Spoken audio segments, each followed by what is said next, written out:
Hello everybody, I'm here today to talk about CEMEX globalization process. Here we are with two top managers of the company. And I have some questions for you guys.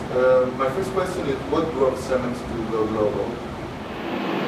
Thank you for having me. First of all, I'd like to introduce the company.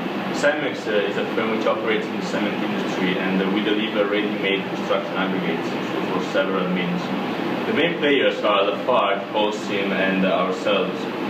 As the competition is low in regard to the product differentiation, the industry players are expanding and targeting new markets in order to increase their economies of scale and market shares. Our global CEO, Alessandro Zambrano, explained this himself, that we were competing suddenly with very large international companies and few independent players were left. So we either became large or internationalized, or will be ended up purchased by a bigger player. Our CEO therefore recognized how we had the possibility not just to survive in the market, but to dominate it. In order to understand why we decided to go global, we need to use Gibbs' framework on the macroenvironmental and the globalization drivers. The globalization drivers are technological forces, the social forces, political sources, and economic forces. According to the technological forces, CEMEX competitive advantage lays in the advanced IT system that we provide that allows to track the orders and reduce waste and reduce failing of delivery. The economic forces can be exploited by the globalization, which enhances the economies of scale and reduces cost per unit. Regarding the political forces, our competitive advantage lays in the low trade barriers between economies and countries like Spain, which have the same language of our home country, which is Mexico. Regarding the social forces, finally, we like to stress the importance of the so-called CEMEX way, which is our innovative and singular way to do things, which is based on the standardization and a particular marketing strategy which allows us to bring to the customer a dream rather than just the white powder which CEMEX is. In what ways do you think CEMEX is a multinational enterprise? First of all, a multinational enterprise is defined as an organization that owns and controls production of goods and services in one or more countries rather than their home country. In the case of CEMEX, we can easily talk about multinational enterprise, being CEMEX an organization that controls and owns several companies outside Mexico. For the beginning of the 90s, CEMEX has acquired through wholly owned subsidiaries and equity joint ventures companies in almost 50 countries around the world, starting from two largest cement companies of Spain in 1992, acquired for 1.84 billion. Could you explain me the key competitive advantage of CEMEX? Oh, well, CEMEX is currently one of the global major players in the cement industry, and we gain many advantages over the competition, and these are the main.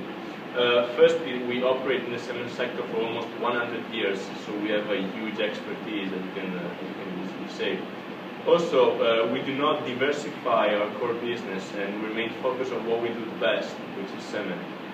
Furthermore, we adopt a marketing strategy which is very unique and that changes the perception of the product.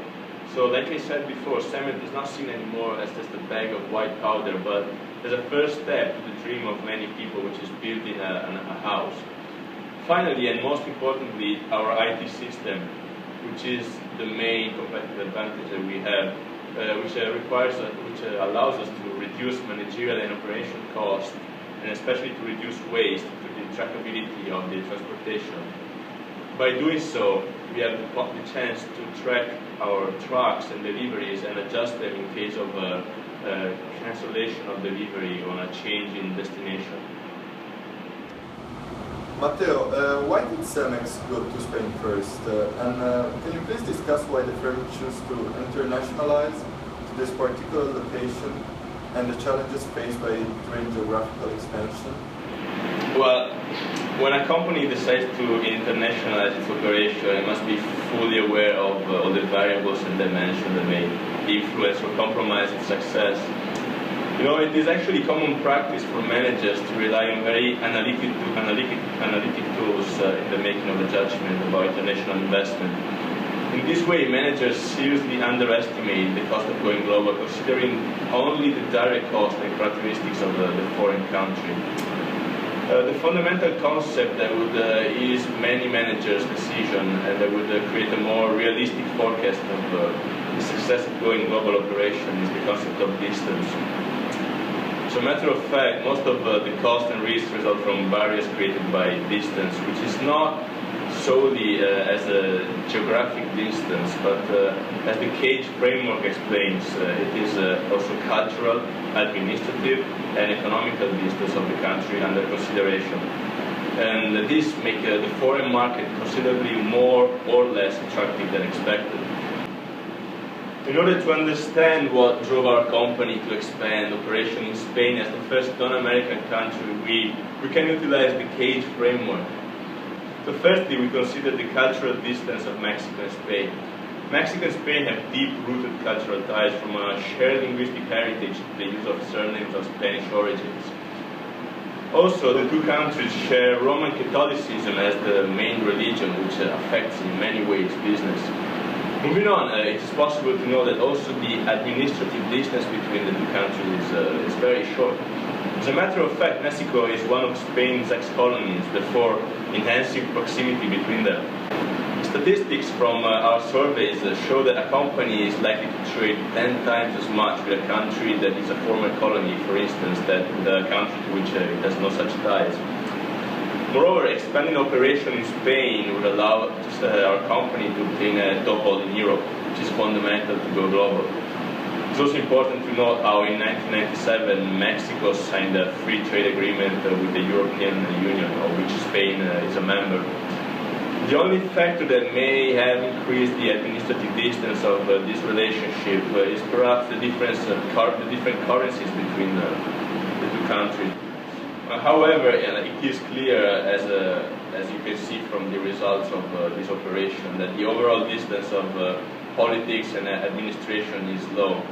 Also, as it is easily understandable, there is a very big geographic distance between Mexico and Spain, being separated by the Atlantic Ocean.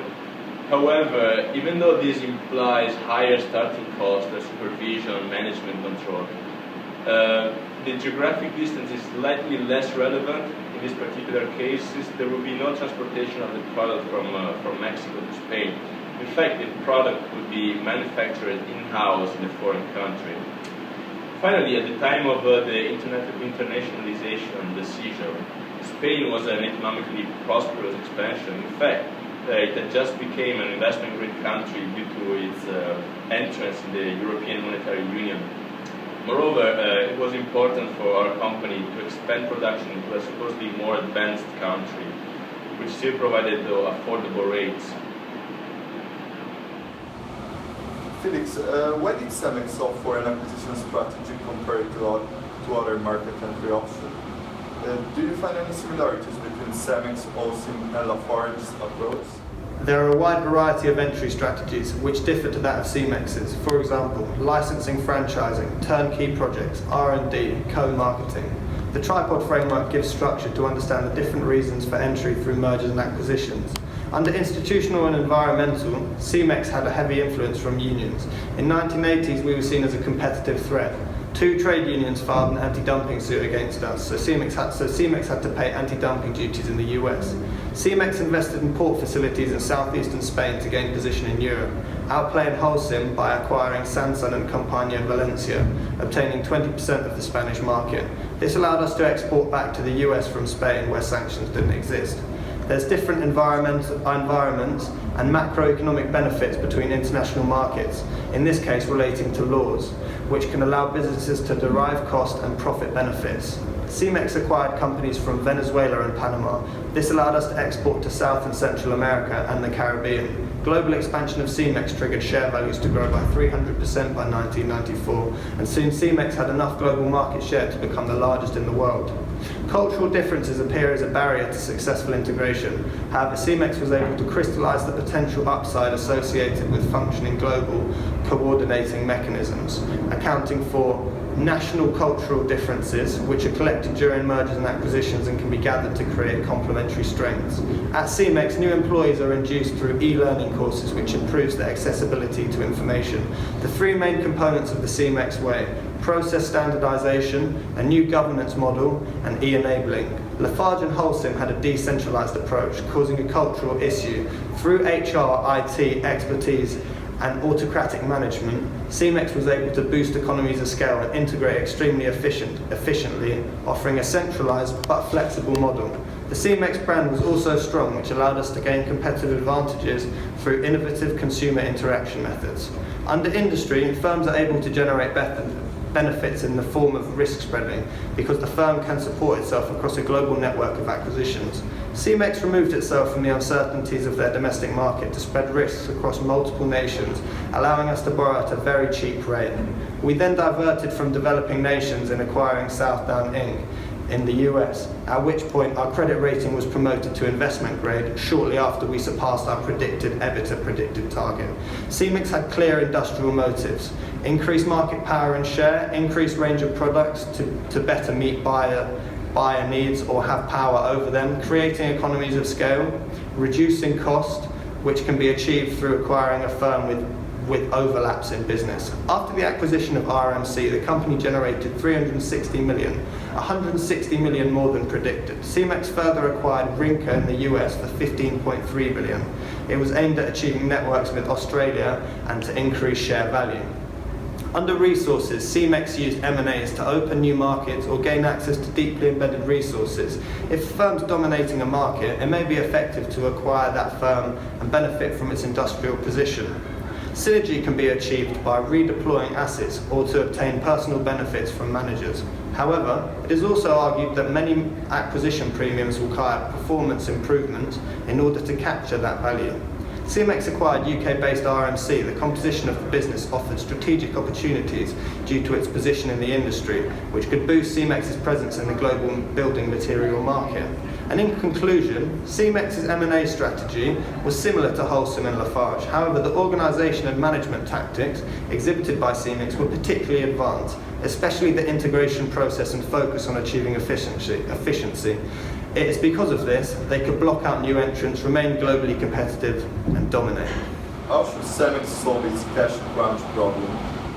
CEMEX cash crunch problem is a consequence of the world economic recession of 2007-2008. Also, just 1 year before the economic recession, we undertook our biggest investment by acquiring Rinka for $15.3 billion through a leveraged buyout. Analysts at the time claimed that the company was highly overvalued. Furthermore, its value drastically dropped 1 year after due to a shortage of demand in the US, which is Rinka's main operational market. As a consequence, we faced a financial problem as our net debt to EBITDA ratio kept increasing up to 3.5 due to the large amount of debt used for acquisitions. In order to solve this problem, we suggest that we should either shut down or sell our least efficient plants in order to cut losses and generate some cash inflows that would enable the company to repay part of the debt. Moreover, a refinancing of debt is essential in order to keep our most profitable plants running and generate revenue. However, obtaining loans from the banks during the economic recession has been very hard, as banks were encountering liquidity difficulties themselves. Do you think nationalization of industries can be a threat for MNEs, given the experience of the cement industries in Venezuela?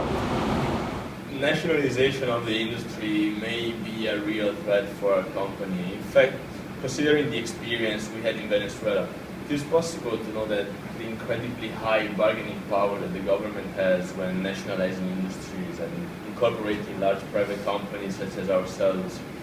In that case, our assets were seized after we refused a $650 million compensation, which is a high undervaluation of our company.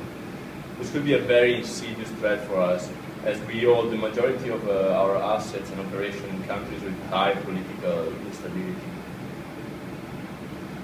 In what way do you think CEMEX should rethink its globalization strategies? We believe that the main issues in our global strategy are two. Like the first one is probably how we financed the acquisition until now, and the second one is just like I just mentioned, is the political instability of the countries in which we operate. So in order to overcome the first problem, we believe as CEMEX that we should perhaps slow the acquisition process and finance our investment with a higher portion of equity rather than debt. This would lower highly the investment risk and the net debt to EBITDA ratio.